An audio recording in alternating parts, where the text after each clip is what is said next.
And now, it's time for another Dice Tower review with Tom Vasel.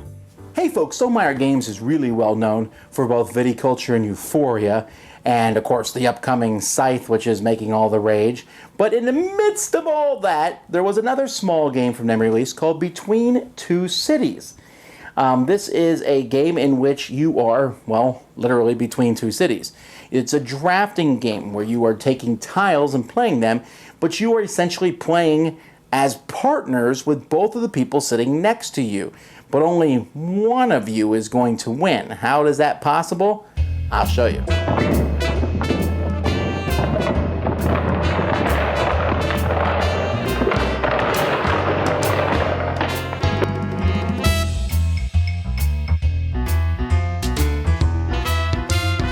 Between Two Cities is interesting and it comes with two components that you barely need. One is the scoreboard, which you're only going to use at the very end of the game, so you can set that aside. Another is a deck of cards to determine the player's sitting order. That's so you kind of like, I'm sitting between these two people or whatever. No, you draw one of these and you'll sit by birthday order, you sit by shoe size or whatever. Or if that's, you don't want to do that, you can just draw the card numbers and that's how you sit around the table. So now you're going to be sitting and you're basically building two cities in this game. You're going to be using tiles and you're going to be building a 4x4 grid with one player on one side of you and another player on the other side of you. Now, you're going to put a marker between each of you, so maybe me and this player are going to be building Rome, and me and this player over here will be building Beijing. So what you're going to do in the first round of the game, there's 3 rounds of the game, you're going to draw 7 tiles. 5, 6, 7. You're going to pick 2 of them that you're going to play this round. You'll put the rest underneath the city marker here, just so you know you're done with those. And then you'll pick which one you want in this city and which one you want in this city. You turn them over. Those 2 players will also be putting tiles in those cities, and you can build them pretty much any way you want, but once you have a 4x4 grid, you have to stop. You can't build a row or a column that's 5 or more, for example.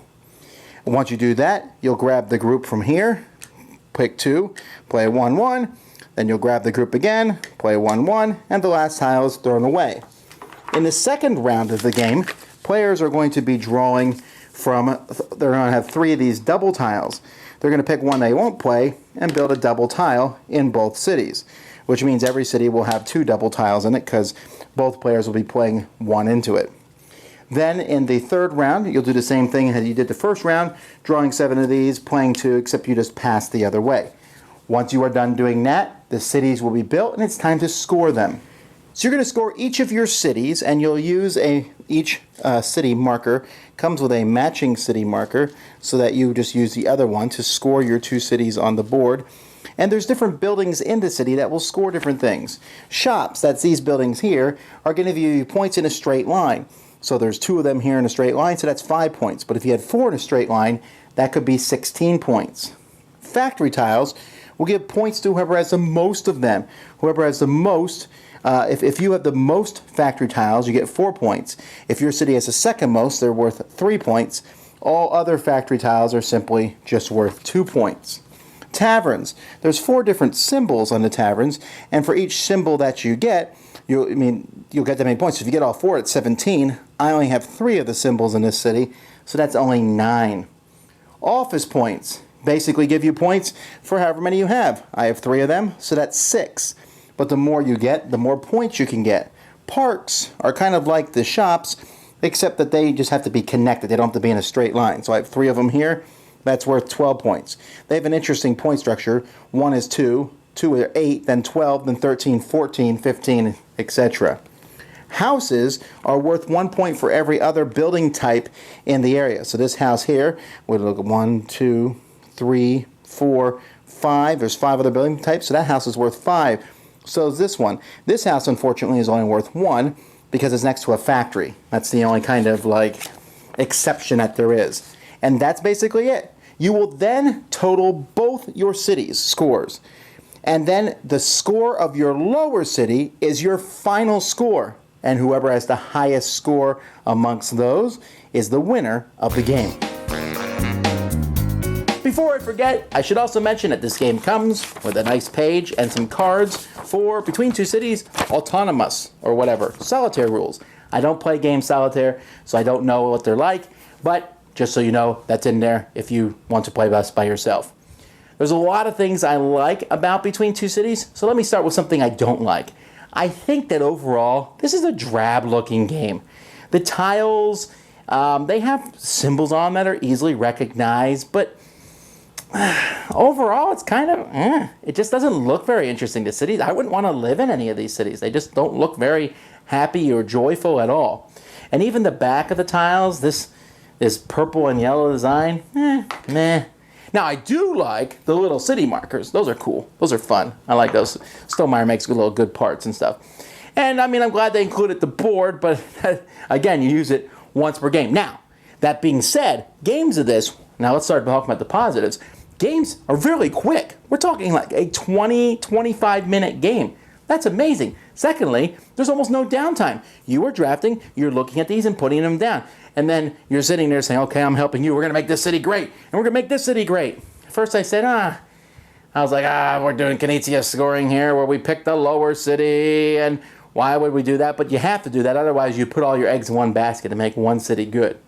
And it's interesting as you talk together, hey, what's 2 factories? But you can't really communicate that much just as you're putting them out here. Like, okay, that's good. Oh, you put a park. Good choice. So you're kind of like working in cooperation to make these good cities. But in the end, you probably aren't going to, you might both be scoring for that city. It might be both your lower cities. And in that case, in which it might be a tie, you would then go to your other city to win that tie. And so it's kind of like this cooperation. Yeah, we're working together, but I want to win more. Now, the tiles are nothing unique. Get them in a straight line. Get certain types. Get a whole bunch next to each other. It's your typical thing. And this is not, no one's going to say, wow, that really felt like building a city. No, it's about putting tiles there. But it does have some unique things. You have the single tiles. You have the double tiles. And then you have the drafting, which isn't unique. But yes, I love it. Bring it to some games like this, drafting tiles and then placing them. Simple, easy game to get into. I could teach this game very quickly, get everyone into it. You can play with a big group of players. That's one of the neat things about this game is it's 3 to 7 players.